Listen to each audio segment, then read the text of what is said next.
రాజ్యాంగ ఉల్లంఘన చేసి ఆర్టికల్ 356 ఉపయోగించవలసినటువంటి పరిస్థితి వస్తుందని సాక్షాత్తు మీ పార్టీ ఎంపీ బహిరంగంగా మాట్లాడుతున్నారంటే మీకు తెలియట్లా ఈ ప్రభుత్వం మీద ఏ విధంగా బయట వ్యక్తులు మాట్లాడుతూ ఉన్నారో, వ్యవస్థలు ఆలోచిస్తూ ఉన్నాయో మీకు అర్థం కావట్లా.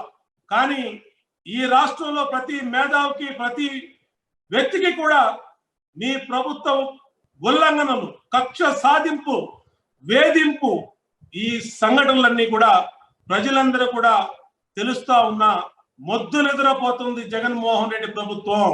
జొన్నపోతు మీద వర్షం కురిసినట్టుగా ఎక్కడా కూడా స్పందన లేకుండా లెక్కలేని తనంతో, మొండితనంతో కోర్టు వ్యాఖ్యలు కానీ, కోర్టు తీర్పులు కానీ పట్టించుకునేటువంటి ఈ ప్రభుత్వం ఖచ్చితంగా రాబోయే రోజుల్లో ప్రజలకి సమాధానం చెప్పవలసినటువంటి పరిస్థితి వస్తుందని చెప్పి ఈ సందర్భంగా ఈ ప్రభుత్వాన్ని హెచ్చరిస్తా ఉన్నాం.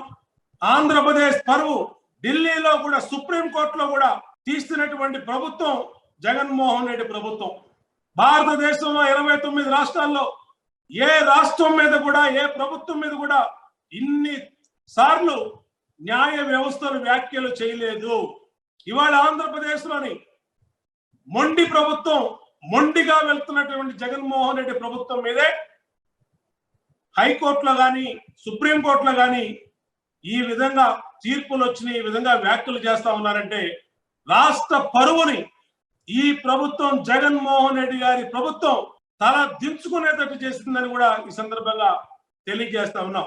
తమ స్వార్థం కోసం, వేధింపుల కోసం ప్రజల ధనాన్ని నీళ్లలా ఖర్చు పెడతా ఉన్నారు. కోట్ల రూపాయల లాయర్లకు ఫీజులు ఇస్తా ఉన్నారు. స్పెషల్ ఫ్లైట్లో ఢిల్లీకి వెళ్ళి వాదిస్తా ఉన్నారు. ఢిల్లీ నుంచి హైకోర్టుకు తీసుకొచ్చి అడ్వకేట్లను వాదిస్తా ఉన్నారు.